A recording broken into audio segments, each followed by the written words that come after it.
रामगंज मंडी विधानसभा में क्या परिदृश्य रहेंगे, भाजपा कैसे अपनी जीत की रणनीति बना रही है, कांग्रेस की सेकंड पार्ट में हम दिखाएंगे कि वो कैसे जीत की। इसी कड़ी में भाजपा के वरिष्ठ नेता वीरेंद्र जैन से हम जानना चाहेंगे कि भाजपा ने क्या रणनीति बनाई है। जैन साहब, किन रणनीति पे भाजपा आगे बढ़ रही है, कैसे अपनी जीत को, इस सीट को बरकरार रखेगी? देखो, विकास का मुद्दा लेके और भारतीय जनता पार्टी का कार्यकर्ता एकजुट होके और काम में लग गया है। ये जो एकजुटता है कार्यकर्ताओं की और विकास की भूख जो भाजपा शासन ने यहाँ पैदा की है, वही हमारी जीत का आधार बने। जैन साहब, मैं आपकी बात को काटना चाहता हूँ। विकास की जहाँ आपने बात की, पिछली विधायक चंद्रकांता मेघवाल जब यहाँ रही, उनका विरोध भाजपा के कार्यकर्ताओं ने किया, तो विरोध में हर बार विकास को लेके ही विरोध सामने आया था। तो फिर विकास को कैसे मुद्दा बना रहे हैं? देखो, चंद्रकांता जी मेघवाल का या राम गोपाल जी बेरवा का या कोई भी राजनीतिक क्षेत्र में कार्यकर्ता टिकट चाहते हैं, इस नाते सब अपना अपना समीकरण बिठाने के लिए टिकट की मांग करते हैं। यहाँ भी 12 लोगों ने टिकट मांगा था, लेकिन कार्यकर्ताओं का इसका मतलब ये समझना चाहिए, कार्यकर्ताओं का विरोध विकास को लेकर था। जैसे ताकली को लेकर बड़े आंदोलन हुए, रामगंज मंडी का अंडरपास को लेकर आंदोलन हुआ, मोड़क अंडरपास को लेकर, या सुकेश से रामगंज मंडी की सड़कों को चोरी कराना हो, ये काम हुए नहीं। ये जो आंदोलन हुए, चाहे आप अंडरपास की बात कर रहे हो, चाहे फ्लाईओवर की बात कर रहे हो, चाहे सड़कों की बात कर रहे हो, मांग वहीं की जाती है जहां आस हो। आपको याद होगा, आपको याद होगा अशोक जी गहलोत भी यहाँ आए थे, उनको किसी ने ज्ञापन नहीं दिया, क्योंकि जो मुख्यमंत्री ये कहते कि खजाना खाली है, कंगाली है, उससे क्या मांग करेंगे? भारतीय जनता पार्टी की सरकार से मोड़क वालों ने अंडरपास की बात की, उनकी बात मानी गई। रामगंज मंडी में अंडरपास की बात की, रामगंज मंडी को अंडरपास मिल गया। अरे मुश्ताक भाई, हम तो सपना भी, कांग्रेस आज में स्थिति देखी थी दादा सड़क की, 4-4 घंटे, 5-5 घंटे, 6-6 घंटे हमने चक्का जाम किया कि सड़कों के गड्ढे भरो। कांग्रेस राज्य से सड़कों के गड्ढे नहीं भरवाए। हम तो सपना ये देखते थे कि ये गड्ढों मुक्त सड़क हो जाए, और सपने में भी कभी 4 लेन से ज्यादा नहीं आया। हमको हमारे सपनों से ज्यादा भारतीय जनता पार्टी की सरकार ने दिया। मेरा सवाल 6 लेन, और 6 लेन का काम किस तेज गति से चल रहा है वो आप भी देख रहे होंगे। गाँव में जो विकास की ना बात करें, आप सड़कें गिना रहे हैं, सड़कें निश्चित तौर पे विकास हुआ, अंडरपास बने, सीधे भाजपा कार्यकर्ताओं के विरोध की बात कर रहा हूँ।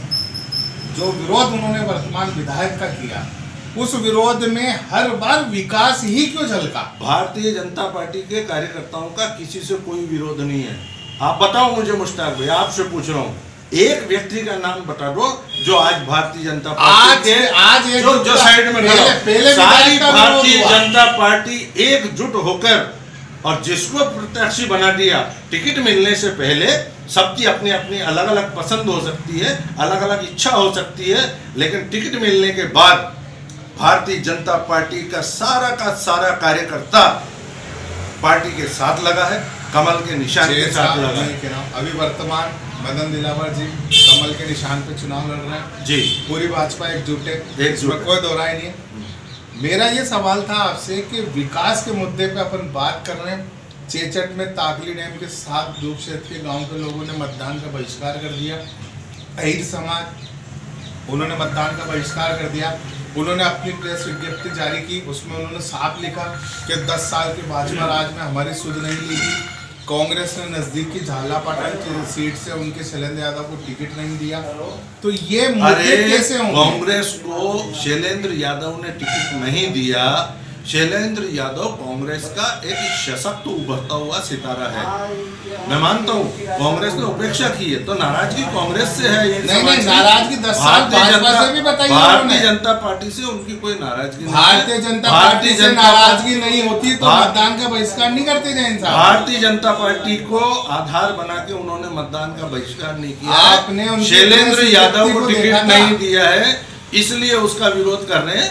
हमारे परिवार के लोग हैं, अहिर समाज के, अगर वो जाएंगे, उनसे बात करेंगे, उनको समझाएंगे। ताकली का विषय, आपने ताकली का विषय छेड़ा मुश्ताक भाई। ताकली भारतीय जनता पार्टी की सरकार लेके आई, मुख्यमंत्री जी के शासनकाल में इसका शिलान्यास हुआ। अगर ताकली को गड्ढे में उतारने का किसी ने काम किया है तो कांग्रेस राज ने किया है। कांग्रेस राज ने 5 साल में ताकली का काम पूरी तरह से बंद रहा। 5 साल तक पिछले देखो मुश्ताक भाई, पिछले 5 साल में ताकली का काम बहुत तेजी से चला। नहीं चला, आप गलत जानकारी दे रहे हैं। 5 साल से काम मैं आपको बता रहा हूँ कि काम चला और अब फर्क ये आ गया है कि उनको जमीनों का मुआवजा मिल गया है।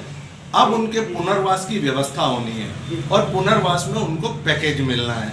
लेकिन बात ये आ रही है कि योजना चूंकि पुरानी है और कांग्रेस राज ने इसको 5 साल ऐसा अटकाया, 8 से 13 तक इसमें कुछ काम नहीं किया। तो अगर ये इनको यही कंपनसेशन 2008 में मिल गया होता, 2009 में मिल गया होता तो ये संतुष्ट हो जाते। लेकिन अब 2008 और 9 का कंपनसेशन उनको 18 में दे रहे हो। आगे की रणनीति तो भाजपा के उम्मीदवार किस रणनीति से चल रहे हैं और जीत का आधार क्या रहेगा, कैसे कितने मतों से जीत सकते हैं? देखो, भारतीय जनता पार्टी की जीत का आधार, भारतीय जनता पार्टी की जीत का आधार उसका कार्यकर्ता है। कार्यकर्ता एकजुट होके और लग गया है।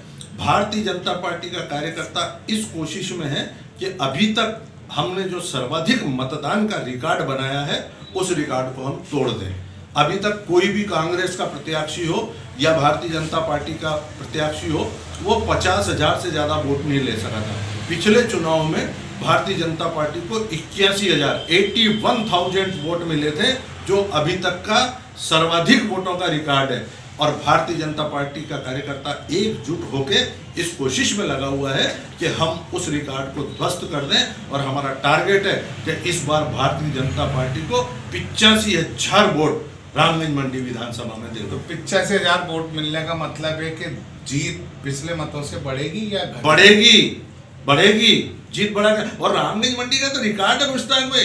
रामगंज मंडी की जनता ने जिसको एक बार नकार दिया, फिर चाहे वो प्रधान भवानी सिंह जी हो, चाहे वो हरि कुमार जी औदित्य हो और चाहे वो रामगोपाल बेरवा हो, भवानी सिंह जी को एक बार नकार दिया, उन्होंने दोबारा चुनाव लड़े, हार गए।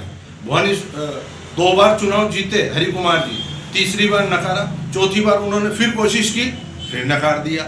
इसी तरह से रामगोपाल जी बैरवा जो है बहुत आदरणीय है, बहुत सम्माननीय है मेरे लिए, लेकिन रामगंज मंडी की जनता उनको नकार चुकी है एक बार और यहाँ की ये परंपरा है वो दोबारा उसको स्वीकार नहीं करती। आपके अनुसार भारतीय जनता पार्टी के प्रत्याशी मदन दिलावर पिछली बार के इससे मतों से भी अधिक मतों से विजय होंगे? हाँ बिल्कुल, एकजुट भाजपा ये करके दिखाएगी। आप भी देखोगे, यही हो, मैं भी यही हूँ, सब देखेंगे।